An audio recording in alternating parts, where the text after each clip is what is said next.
আসমান জমিনকে কে তৈরি করেছে? আল্লাহ তাআলা নিজে বলছেন, সবাই মিলে ওরা বলবে লা ইয়াকুলুন্নাল্লাহ, নিশ্চয় আল্লাহ রাব্বুল আলামিন আসমান বানিয়েছেন এবং জমিনকে বানিয়েছেন। এটা ঠিক কথা না বেঠিক কথা? ঠিক। তাহলে এই যে ঠিক কথা বলছে, আসমানের মালিক বানানেওয়ালাকে খালেক তো আল্লাহ, জমিনকে বানানেওয়ালাকে তো আল্লাহ। তাই এত সত্য কথা বলে সাক্ষী দিচ্ছে কারা? মক্কার মুশরিকরা। তো বাকি কথাগুলো কেন মানিস না? বলছি এটাই তো দোষ। এবারে এখন যদি বলি যে একটা লোক আছে এই গ্রামে, 30 বছর পার হয়ে গেল, 3 ছেলের বাপ, এখনো দাড়িকে রোজ ঝুড়ছে। আচ্ছা, রোজ যদি দাড়ি কামাও এতে ইজ্জত বাড়ে না কমে? যদি বলে যে বাড়ে, খালি প্রমাণ করে দাও যে হ্যাঁ বাড়ে। কাল যদি কুমারগঞ্জ স্টেশনে দাড়ি কামিয়ে আমি এসে না দেখাই তো পরে কহিও, আমিও তো ইজ্জত চাচ্ছি। দাড়ি কামাতে গেলে ইজ্জত বাড়ে না কমে? আমি জোরের সঙ্গে বলছি, সুন্নাতকে জফা করতে গেলে ইজ্জত কমবে। তো তুমি তো জানো যে এটা রাসূলুল্লাহর সুন্নাত। তো সুন্নাত জানার পরে আজ পর্যন্ত কামডলের গায়ে কেন 30টা লোক 30 বছর বয়স হয়ে গেছে, তারা চেহারাতে দাড়ি রাখতে পারলো না, অথচ তার মগজে কথাটা আছে? তো তাহলে ওর ইমান আর আবুল হাবের ইমানের তফাৎ কোথায়? আপনি জবাব দেন আমাকে, ওয়াজ করে ছেড়ে দিচ্ছি আমি। কি বলেছিলাম গোড়াতে? 3 রকমের ইমান দেখতে পাচ্ছি দেশে, 3 রকমের। ওরে নাদান মুসলমান, ওরে নাদান মুসলমান, তোরা কেন বুঝিস না রে? খোদার রশি শক্ত হাতে কেন ধরিস না রে? তোরা কেন ধরিস না রে? মাস গেল তোর বছর গেল, আর কি আছে বাকি? সবাই তোরা বল না এসে নমাজ ধরেছি, আমরা রোজা ধরেছি। খোদা তোদের রহম করে, কেন কিছুই বলিস না রে? ওরে নাদান মুসলমান, তোরা কেন বুঝিস না রে? খোদার রশি শক্ত হাতে কেন ধরিস না রে? তোরা কেন ধরিস না রে? একগুলো লোকের ইমান হলো ইবলিসের ইমান।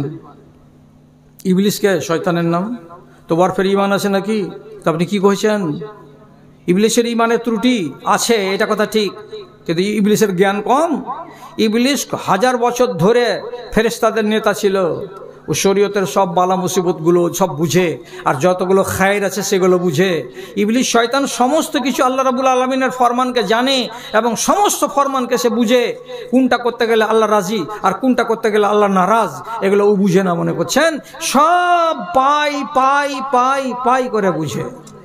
জি জি, আরে সত্য কথা বলছি জি। কামডলের লোক, আয়াতুল কুরসির যে ফজিলত আছে, আয়াতুল কুরসি কোনটা? আল্লাহ লা ইলাহা ইল্লাহু আল হাইয়ুল কাইয়ুম, এটাকে কি বলা হয়? আয়াতুল কুরসি। তো সবাই জানেন আপনারা, ইয়ার যে ফজিলত এত, তো আবু হুরায়রাকে রাতের বেলায় শিখিয়ে দিয়ে গেছে কে? এই শয়তান। চুরি করতে এসেছিল মসজিদে, মানুষের রূপ নিয়ে, ধরা পড়ে গেল আবু হুরায়রার হাতে। আবু হুরায়রা কইছে তোকে রাসূলের কাছে নিয়ে যাব। তখন কাঁদতে কাঁদতে বলছে যে তোমাকে একটা জিনিস দিয়ে যাচ্ছি, আমাকে ছেড়ে দাও। কি দিবা? বলছে এটা লাও। আয়াতুল কুরসি পড়ে শুনিয়ে দিল। কাকে? আবু হুরায়রাকে। কখন? রাত 12টার সময়। আবু হুরায়রা ছেড়ে দিল। সকালে নবীজিকে যা বলছে আল্লাহ রসুল এই ব্যাপার। আবু হুরায়রাকে রসুল তখন বলছে তুমি ওকে চিনহ? বলছে না, ও তো চোর। বলছে চোর হলে ওটা হলো ইবলিস শয়তান, মানুষের রূপ নিয়ে চুরি করতে এসেছিল। তবে যেটা বলে দিয়েছে সেটা হক, এবারে সত্য কথা, ন্যায্য কথা। ফজিলত বয়ান করতে এলাম না, টাইম আমার কাছে নাই। তাহলে ইবলিস শয়তানের এতটুকু জ্ঞান আছে, আয়াতুল কুরসির ফজিলতটা কি? তাহলে আর জ্ঞানগুলো নাই? কত জ্ঞান আছে তো শুনেন। বদর যুদ্ধের দিন এদিকে হয়েছে 1000 মিলিটারি আর এদিকে হয়েছে 313টা মিলিটারি মুসলমানদের। এবার 313টার মোকাবিলাতে 1000টা মিলিটারি আছে। ওই জায়গাতে মানুষের শেকেল নিয়ে নিচে এসে ইবলিস শয়তান মক্কার লোকগুলোকে বলছে চালিয়ে যা, চিন্তা করবি না, আমি তোদের পিছনে আছি। যত রকমের মদত করতে হয়, যত রকমের কৌশল বলতে হয়, আমি সব তোদেরকে বলে দিব। তোরা এই মুসলমানগুলোকে মেরে লাট করে দিবি, এই করবি করে খুব গরম গরম গরম গরম ভাষণ দিচ্ছে।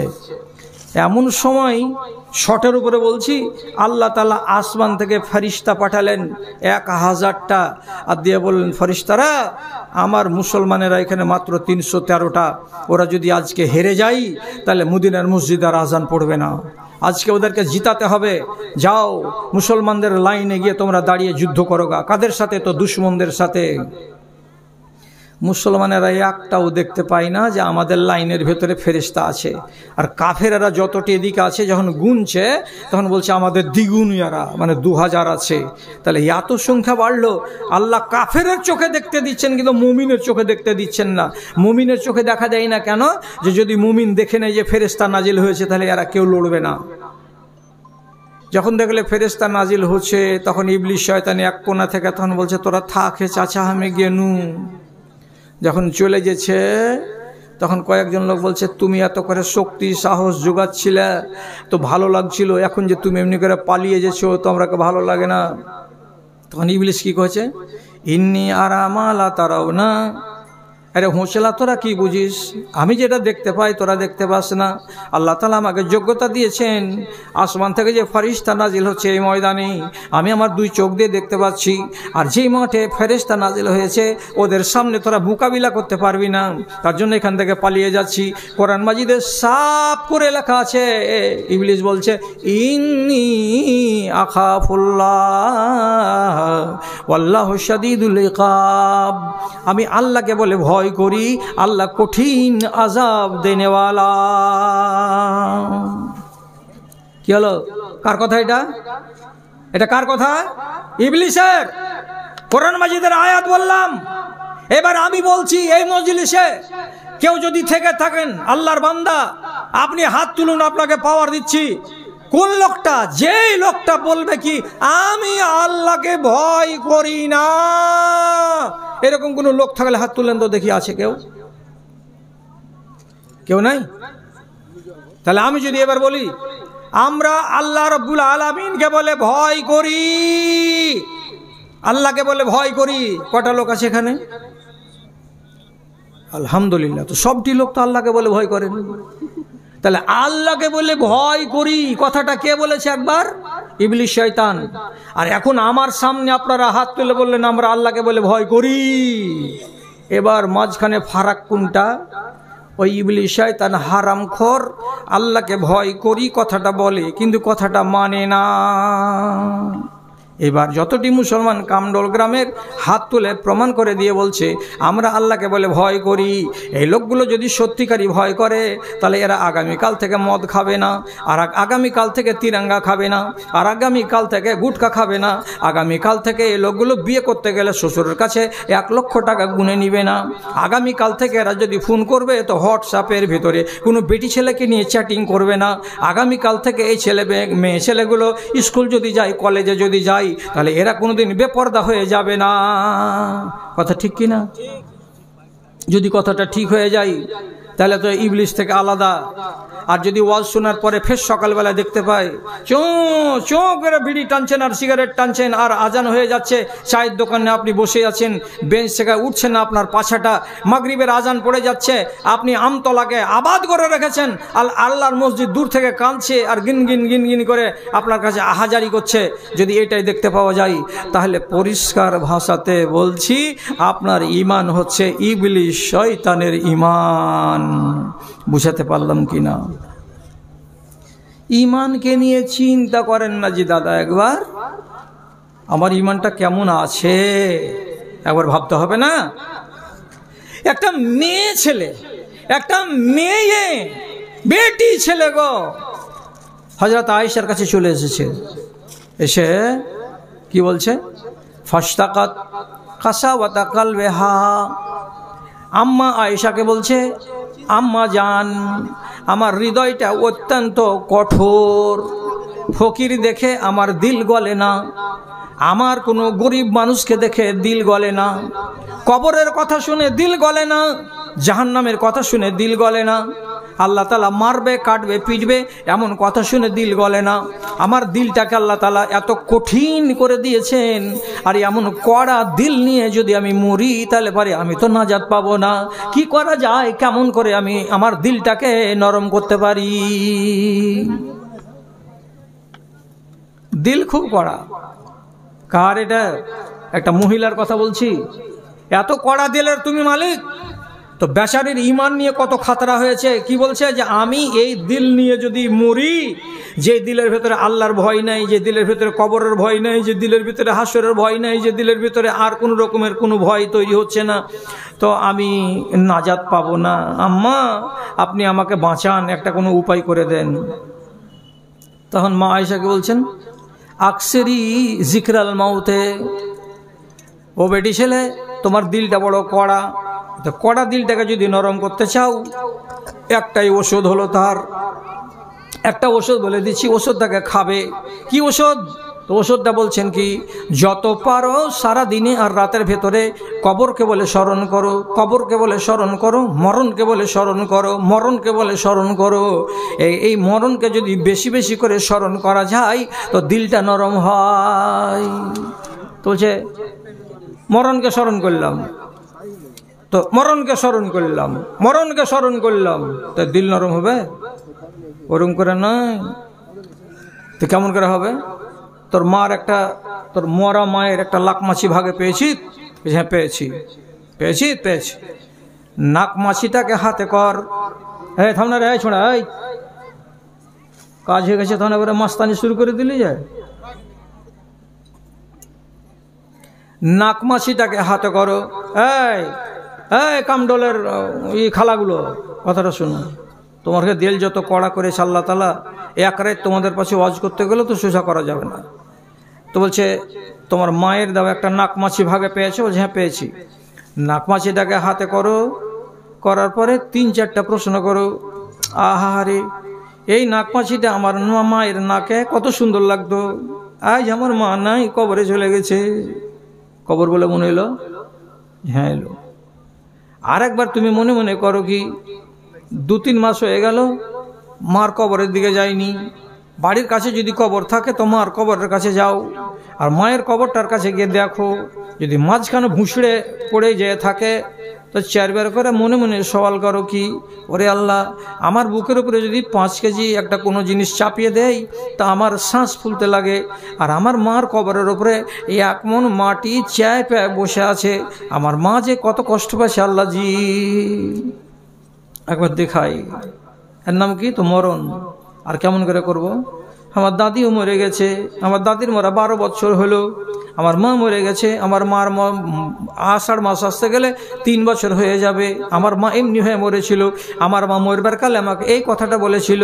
এইগুলো কথাকে মগজে জাগাও, আর জাগাতে জাগাতে জাগাতে জাগাতে তোমার মায়ের যদি ছেড়ে যাওয়া কোনো কাপড় থাকে, কোনো সায়া থাকে, ব্লাউজ থাকে, শাড়ি থাকে, তো শাড়িটাকে আলমারি থেকে বাহির করো, আর করার পরে শাড়িখানকে একবার করে উল্টাও আর পাল্টাও, আর দেখো আর বলো, মা তুই এই শাড়িখানা ছেড়ে কোথায় চলে গেছিস?